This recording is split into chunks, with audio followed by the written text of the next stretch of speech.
अस्सलाम वालेकुम। उम्मीद है आप सब खैरियत से होंगे। वीडियो को लाइक कर लें और चैनल को सब्सक्राइब कर लें ताकि आने वाली तमाम वीडियोस आप तक पहुंच सकें। तो जनाब, पाकिस्तान की अदालती निज़ाम के अंदर इस वक्त भूचाल आ चुका है और पाकिस्तान के अदालती निज़ाम के अंदर इस वक्त जजेस की जानिब से बगावत कर दी गई है। लेकिन आज इस्लामाबाद हाई कोर्ट के 6 जजेस की जानिब से एक ख़त सामने आया, मंजर आम पर आया, जिसके अंदर उन्होंने बड़ी ही खौफनाक जो है इंकशाफात किए हैं। अब इन इंकशाफात के ऊपर जाने से पहले मैं आपको बताता चलूं कि ये वो 6 जजेज हैं जिन्होंने बहादुरी का मुजाहरा करते हुए पाकिस्तान के अदालती निज़ाम के अंदर जो गड़बड़ की गई और जो मुदाखलत पाकिस्तान के अदालती निज़ाम के अंदर की गई और जिस तरीके से फैसले लिए गए, और सबसे बड़ी बात जो जजेस इसके अंदर मुलव्वस हैं, इसके हवाले से एक ख़त लिखा है। इससे पहले मैं आपको बता दूं कि जो जजेस इसके अंदर शामिल हैं वो हैं जी justice Mohsin Akhtar Kiyani, justice Babar Sattar, justice Arbab Mohammad Tahir, justice Tariq Mahmood, justice Sardar Ejaz Ishaq Khan और जस्टिस समन रिफत इम्तियाज। इन 6 जजेस की जानिब से एक भरपूर तरीके से खत लिखा गया और इन 6 जजेस की जानिब से सुप्रीम जुडिशल काउंसिल को एक खत लिख दिया गया, जिसके अंदर बड़े ही खौफनाक हकाइक सामने आए हैं। इस्लामाबाद हाई कोर्ट के 6 जजेस की जानिब से सुप्रीम जुडिशल काउंसिल को खत लिखा गया और अदालती कार्रवाई के अंदर इंटेलिजेंस एजेंसियों की मुदाखलत पर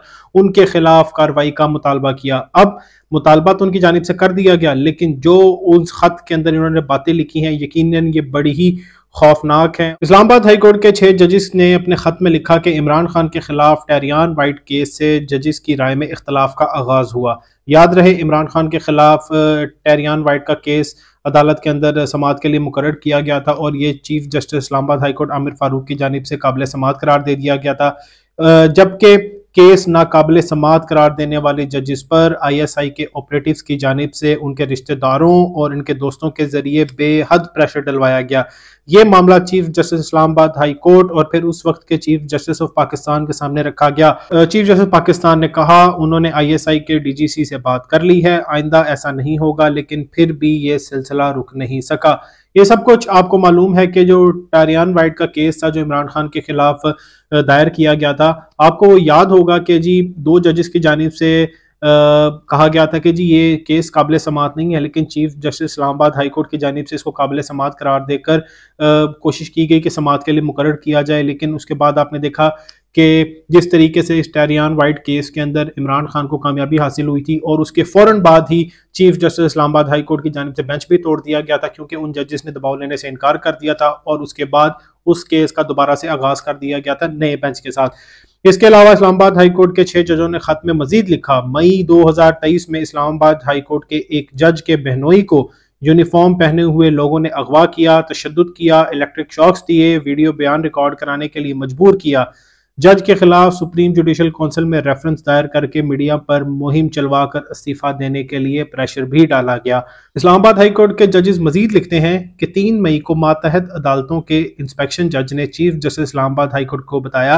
कि मातहत अदलिया के जजों को धमकाया जा रहा है और एक एडिशनल सेशन को डराने के लिए उसके घर पर क्रैकर भी फेंका गया। मुतलका एडिशनल सेशन जज को बुलाया, तस्दीक की गई, फिर उसे OSD बनाकर इस्लामाबाद हाई कोर्ट ट्रांसफर कर दिया गया और बाद अज़ां वापस पंजाब भेज दिया गया। अब आप सूरत हाल का अंदाजा लगाएं कि पाकिस्तान के अदालती निज़ाम के अंदर किस तरीके से खौफनाक तरीके से मामला को चलाया जा रहा है और किस तरीके से यहाँ पर मुदाखलत की जा रही है। इस्लामाबाद हाई कोर्ट के 6 जजेस इस खत में मजीद लिखते हैं, 10 मई 2023 को इस्लामाबाद हाई कोर्ट के जजों ने chief justice Islamabad high court को खत लिखा, यानी 9 मई को इमरान खान को गिरफ्तार किया गया और उसके बाद जो कुछ पाकिस्तान के अंदर हुआ वो सब कुछ आपके सामने है। उससे एक दिन बाद इस्लामाबाद हाई कोर्ट के जजों ने chief justice Islamabad high court Aamir Farooq को खत लिखा और उसके अंदर मुतालबा किया कि अदालती कार्रवाई में मुदाखलत करने वालों के खिलाफ तौहीन अदालत की कार्रवाई करके यकीनी बनाया जाए कि इस्लामाबाद हाई कोर्ट एग्जेक्टिव या इंटेलिजेंस एजेंसियों की मुदाखलत के बगैर अपने फ़राइज़ सर अंजाम दे रही है, लेकिन कोई कार्रवाई शुरू नहीं की गई। खत की कॉपी भी साथ लगा दी गई। अब आप अंदाज़ा करें कि पाकिस्तान के अंदर मामलात किस बेदर्दी के साथ चलाए जा रहे हैं। मजीद इस्लामाबाद हाई कोर्ट के जजेस का कहना था, और ये बड़ी ही हैरत अंगेज और बड़ी ही खौफनाक कहानी है, 2023 की गर्मियों में हाई कोर्ट के एक जज अपनी ऑफिशियल रिहाइशगाह पर मुंतकिल हुए। दीवार की एक लाइट उतारते हुए मालूम हुआ कि उनके ड्राइंग रूम में खुफिया वीडियोज बनाने वाला कैमरा लगाया गया है और उसमें ड्राइंग रूम की वीडियोज और ऑडियोज रिकॉर्ड की गई और कहीं और भेजी जाती रहीं। ऐसा ही एक खुफिया कैमरा मास्टर बेडरूम में भी लगाया गया। तो यूएसबी से मिलने वाली जज और उसकी फैमिली की प्राइवेट वीडियोस हाईकोर्ट के जजों की मौजूदगी में चलाकर तस्दीक की गई। मामला chief justice Islamabad high court के इल्म में लाया गया, लेकिन ये तय नहीं किया जा सका कि वो सिस्टम किसने इंस्टॉल किया था। जजेस को ब्लैकमेल किया जा रहा है कि अपनी मर्जी के फैसले लिए जा सकें, लेकिन उसके बावजूद 6 जजेस की जानिब से हिम्मत की गई और उन्होंने जो है सुप्रीम जुडिशल काउंसिल में खत लिख दिया और उन्होंने मुकम्मल तफसीलात बताई कि मामलात को किस तरीके से चलाया जा रहा है और किस तरीके से जजेस को ब्लैकमेल किया जा रहा है। अब इसके अंदर सूरत हाल क्या है? इसके अंदर सूरत हाल ये है कि चीफ जस्टिस काजी फाइज ईसा और इस्लामाबाद हाई कोर्ट के चीफ जस्टिस आमिर फारूक इसके अंदर मुकम्मल तौर पर मुलविस हैं। जजेस के मुताबिक इस्लामाबाद हाई कोर्ट के चीफ जस्टिस को बार बार ये बताया गया कि मामलात खराब हैं, लोगों की और जजेस की रिकॉर्डिंग की जा रही है, जजेस को ब्लैकमेल करने के लिए उनके रिलेटिव्स को उठाया जा रहा है। एक जज के तो बहनोई को उठा लिया गया और उसको इलेक्ट्रिक शॉक्स लगाए गए ताकि उसको ब्लैकमेल किया जा सके, लेकिन उसके बावजूद चीफ जस्टिस आमिर फारूक की जानिब से किसी भी किस्म की कार्रवाई नहीं की गई। इसके अलावा जजेस की जानिब से मजीद कहा गया, और ये भी बड़ी खौफनाक कहानी है, इस्लामाबाद हाई कोर्ट के जज के जो बहनोई हैं उनको आईएसआई ने अगवा किया, बिजली के झटके लगाए, इकबाली बयान देने के लिए दबाव डाला गया और मीडिया पर मोजिज जज के खिलाफ मुहिम भी चलाई गई कि वो मुस्ताफी हो जाए। जजेस की जानिब से हैरत अंगेज इंकशाफात खत के अंदर कर दिए गए। अब आप एक और बात को नोट करें कि जजेस जो कि ब्लैकमेल नहीं हो रहे थे, उनके फैमिली मेंबर्स को उठाया गया, उनके रिश्तेदारों को उठाकर उनको ब्लैकमेल किया गया, और सबसे बड़ी बात उनकी जो वीडियोस हैं वो रिकॉर्ड करने की कोशिश की गई और खुफिया और उनकी प्राइवेट वीडियोस रिकॉर्ड करके आगे भेजी गई, और जो है बाद में उन जजेस की जानिब से इस चीज की तस्दीक भी की गई। अब जब सरकारी ऑफिशियल रिहाइश गाहें हैं वहां पर भी जजेस महफूज नहीं है, और अब पूछने वाली बात यह है, सोचने वाली बात यह है कि इसके अंदर कौन मुलविस है। अब जाहिर है जो 6 जजेस हैं उन्होंने इंटेलिजेंस एजेंसियों के हवाले से बात की है, तो जाहिर है वही इस चीज के अंदर मुलविस होंगे, तो उन्होंने उनको यहाँ पर मेंशन करते हुए और इनको रोकने के हवाले से बात की है कि जी ये लोग हमारी कार्रवाइयों के अंदर मुदाखलत कर रहे हैं, तो लिहाजा इनको रोकें। अब यहाँ पर जो सबसे बड़े मुजरिम बनकर सामने आए हैं वो है chief justice supreme court of Pakistan justice Qazi Faez Isa, और इसके अलावा जनाबे वाला justice Islamabad high court Aamir Farooq साहब। उनको हर बार ये चीज बताई गई कि हमारे साथ गलत हो रहा है, हमारे खिलाफ यहाँ पर मामलात को चलाया जा रहा है, लेकिन जस्टिस आमिर फारूक मुकम्मल तौर पर खामोश रहे और उनका सिर्फ और सिर्फ एक ही ध्यान रहा कि किसी ना किसी तरीके से नवाज शरीफ को रिलीफ दे दिया जाए और इमरान खान के खिलाफ कार्रवाई की जाए। अब इसके अंदर जो सबसे दिलचस्प बात यह है, और ये बड़ी ही अफसोसनाक सूरत हाल है, कि जब इमरान खान के खिलाफ कैरियन वाइट का केस बनाया गया था, तो जब 2 जजेस की जानिब से एक चीज वाजे कर दी गई थी कि ये नाकाबिले समात है, और chief justice Islamabad high court ने कहा जी ये काबिले समात है। जब 2 जजेस की मेजॉरिटी ने यह बात वाजे कर दी कि ये नाकाबिले समात है, तो क्यों उन जजेस को ब्लैकमेल किया गया? इस खत के अंदर उन्होंने वाजे तौर पर बयान किया है कि जिन जजेस ने इसकी मुखालफत की थी या उन्होंने कहा था ये नाकाबिले समात है, उनके रिश्तेदारों और उनके दोस्तों के जरिए उनके ऊपर प्रेशर डलवाया गया। अब प्रेशर किस किस्म का होगा ये पाकिस्तान की अवाम बखूबी जानती है।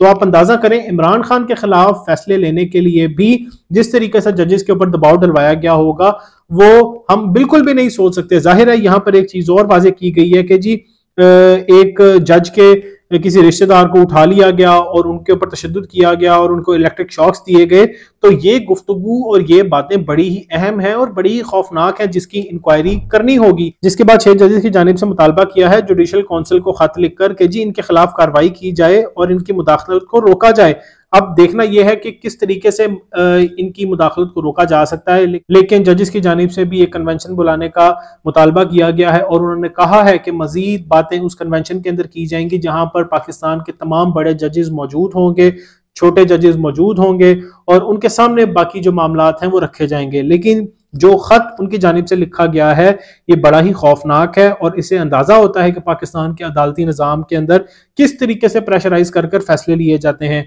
अब एक चीज याद रखें, जिस तरीके से जस्टिस बाबर सत्तार और इसके अलावा जस्टिस अरबाब मोहम्मद ताहिर, जस्टिस मोहसिन अख्तर कियानी के खिलाफ कैंपेन चलाई गई, खास तौर पे जस्टिस समन रफत के खिलाफ जिस तरीके से मुहिम चलाई गई थी सोशल मीडिया पर, वो सब कुछ पाकिस्तान की आवाम ने बखूबी देखा था, क्योंकि उन्होंने साइफर केस के अंदर और इसके अलावा जो मजीद केसेस थे जिसके अंदर इमरान खान को सजा सुनाई गई थी उसका जिस तरीके से पोस्टमार्टम किया था वो सब कुछ पाकिस्तान की आवाम ने देखा। अब एक चीज वाजे हो चुकी है कि पाकिस्तान का जो अदालती निजाम है वो मुकम्मल तौर पर कॉम्प्रोमाइज्ड है और 6 जजेस ने हिम्मत की। अब न जाने उनके साथ किस तरह का मामला किया जाता है, लेकिन जिस तरीके से उन्होंने यहाँ पर हिम्मत की है, यकीनन उनको सलाम पेश करना चाहिए। और जो 6 जजेस की जानिब से मुतालबा किया गया है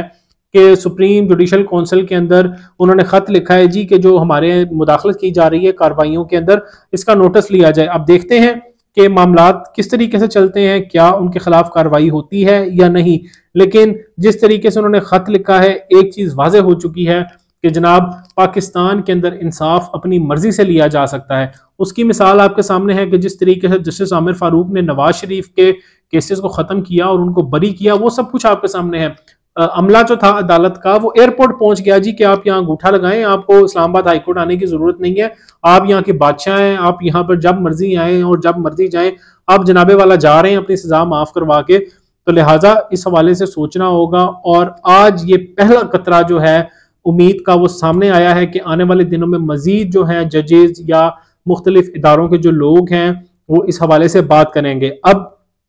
आपको याद होगा कमिश्नर रावलपिंडी की जानिब से भी ये कोशिश की गई थी कि 8 फरवरी को जो इंतखाबात में मामलात हुए थे उसके हवाले से बात की जाए। वो बंदा अकेला था तो लिहाजा उसको दबा लिया गया और उसने अपने बयानात को वापस ले लिया गया। लेकिन जिस तरीके से उन्होंने बात की थी वो सबको मालूम था कि वो बात ठीक की गई है, क्योंकि इसके सबूत भी मौजूद थे कि जिस तरीके से धांधली की गई है, धांधली की वीडियोज भी मौसूल हो रही थी। और सबसे बड़ा सबूत इसका फॉर्म 45 की शक्ल में था कि जिस तरीके से फॉर्म 45 के वाले लोगों को नहीं कामयाब करवाया गया, बल्कि फॉर्म 47 के जाली फॉर्म 47 वाले लोगों को कामयाब करवा दिया गया था। तो बहरहाल पाकिस्तान के अंदर इस वक्त ये हालात है कि हर अदारे के ऊपर मुदाखलत करने की कोशिश की जा रही है। ये मैं नहीं कह रहा, बल्कि जजेस की जानिब से वाज़ेह तौर पर बात की जा रही है। अब इसका दिफा करने के लिए बड़े लोग सामने आएंगे और आप देखेंगे कि जिन लोगों को तमगा इम्तियाज भी मिला है वो भी आकर ट्वीट करेंगे जी कि ये तो इमरान खान के हिमायत याफ्ता जज हैं और ये इमरान खान की हिमायत भी करते हैं, तो लिहाजा ये खत इनका क्यों सामने आ गया और ये बड़ा ही अजीब तरीके का खाता है, तो इसको ना माना जाए।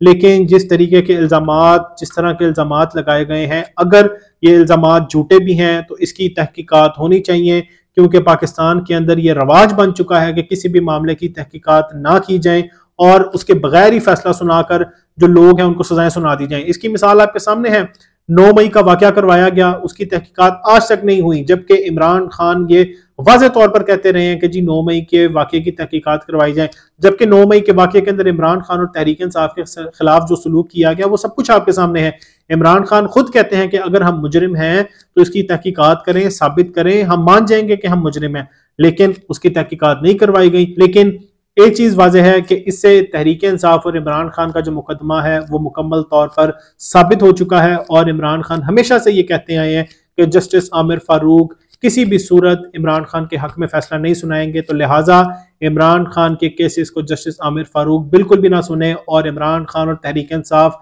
बारहा जस्टिस आमिर फारूक के ऊपर अदम एतमाद का इजहार कर चुके हैं, लेकिन उसके बावजूद वो उनके केसेस सुनते हैं और अब तक इतने केसेस के फैसले महफूज हैं जो अब तक नहीं सुनाए गए। और जब वो फैसले सुनाए जाते हैं तब तक वो फैसले गैर मौसर हो जाते हैं, तब तक गिरफ्तारियां भी हो जाती हैं और तब तक मामला को तबाह बर्बाद भी कर दिया जाता है। तो बहरहाल अब chief justice Islamabad high court और चीफ जस्टिस ऑफ पाकिस्तान की जिम्मेदारी है। वैसे तो वो इस चीज के अंदर मुलव्वस हैं, अब देखते हैं कि उनसे किस तरीके से तहकीकात की जाती हैं और जो इल्जामात इन्होंने लगाए हैं ये बड़े ही संगीन हैं और बड़े ही खौफनाक हैं। वस्सलाम।